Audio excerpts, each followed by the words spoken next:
Oh my god, hi. Welcome to 2017, Lisa. I am 26 now and I'm gonna be 27 in 3 months. I last made a video on YouTube and uploaded it in 2015, so I was 25 then. Um, there are a few reasons why I'm doing this and why I'm coming back to this.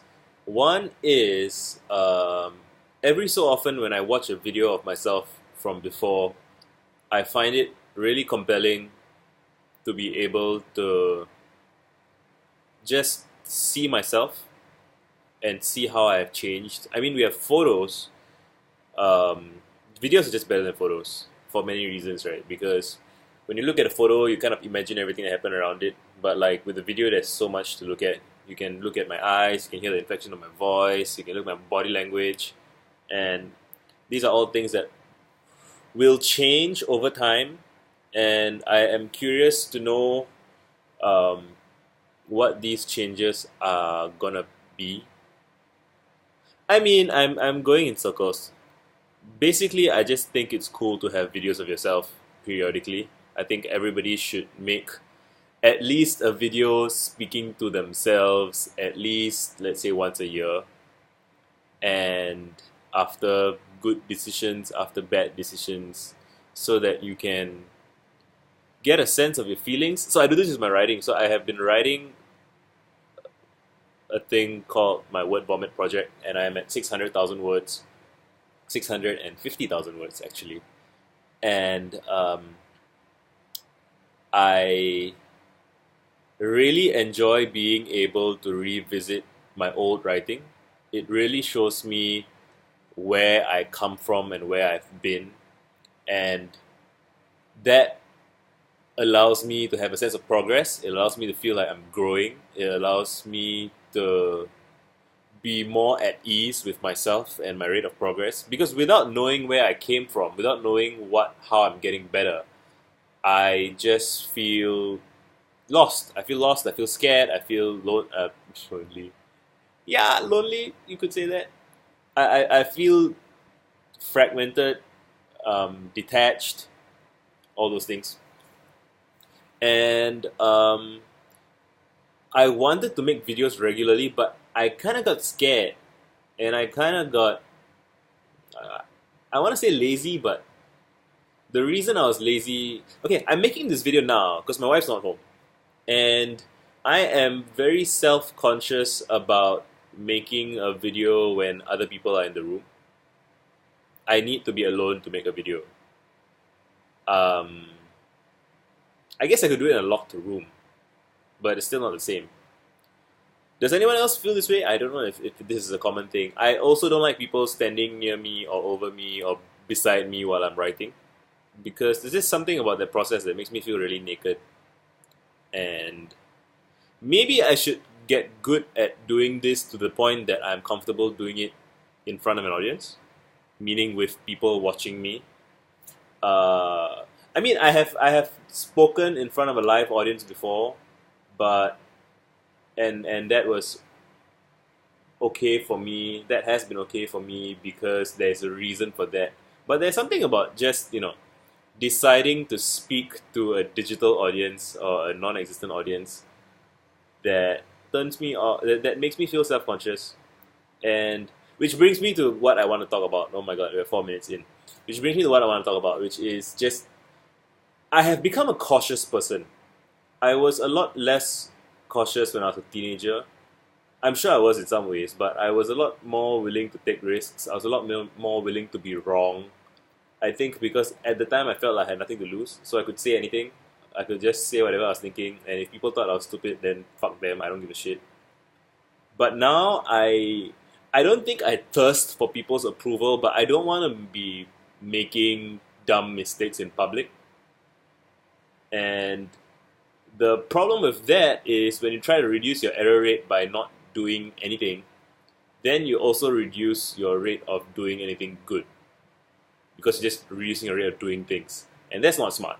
So the smart thing to do is to protect against catastrophic failure, which I think I am fairly insulated against.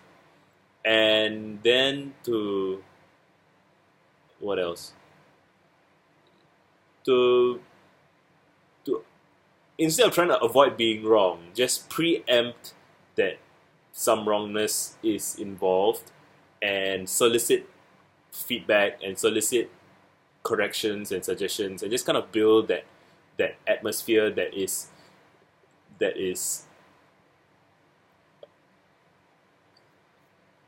conducive to mistake making, that is supportive of mistakes that are made, that is it's safe.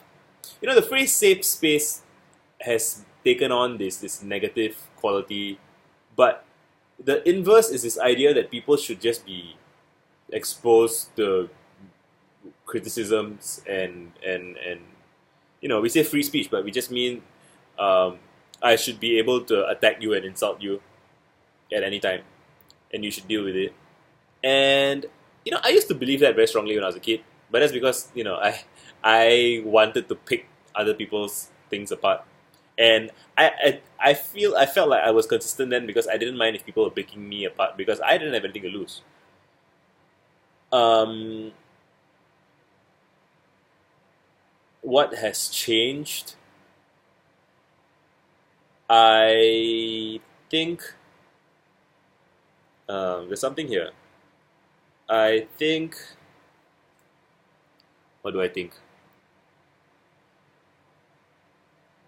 So I think some ideas and thoughts and perspectives are fragile. And again, I don't know why we make this out to be some kind of moral failure or some kind of bad thing that people shouldn't. Like, it's bad to be fragile.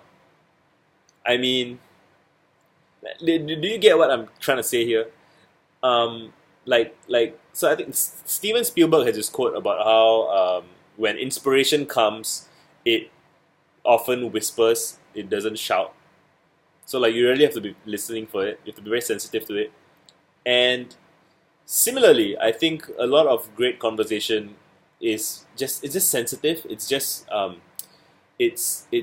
nuanced. It's tender, right? And you're just not gonna get that kind of warmth and intimacy and nuance and those things in a hostile environment. It's just not.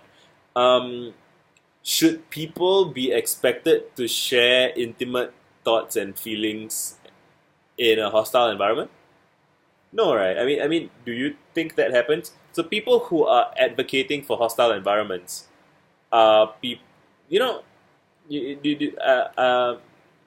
people who are advocating for hostile environments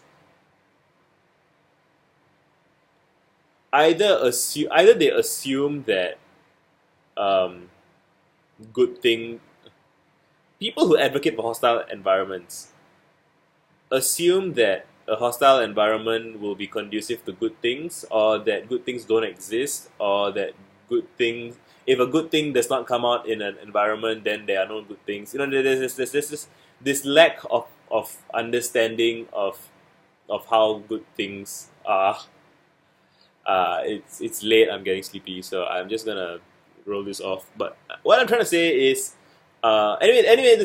So despite saying all of that, I am gonna put my stuff out into hostile environments or unknown environments because I have decided that I don't care if people say shit, because there's nothing that people can say to me at this point that would be more painful than the own self-doubt that I have had all this while.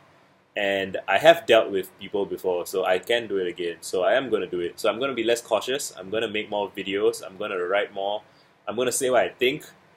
I know that it's not perfectly articulate. And fuck perfect, man. I'm just going to do stuff. And if it's messy, so be it. Deal with it. If you don't want to deal with it, fine by me. Um, that's it for today. See you guys. Done. Done. Done. Done, done, done.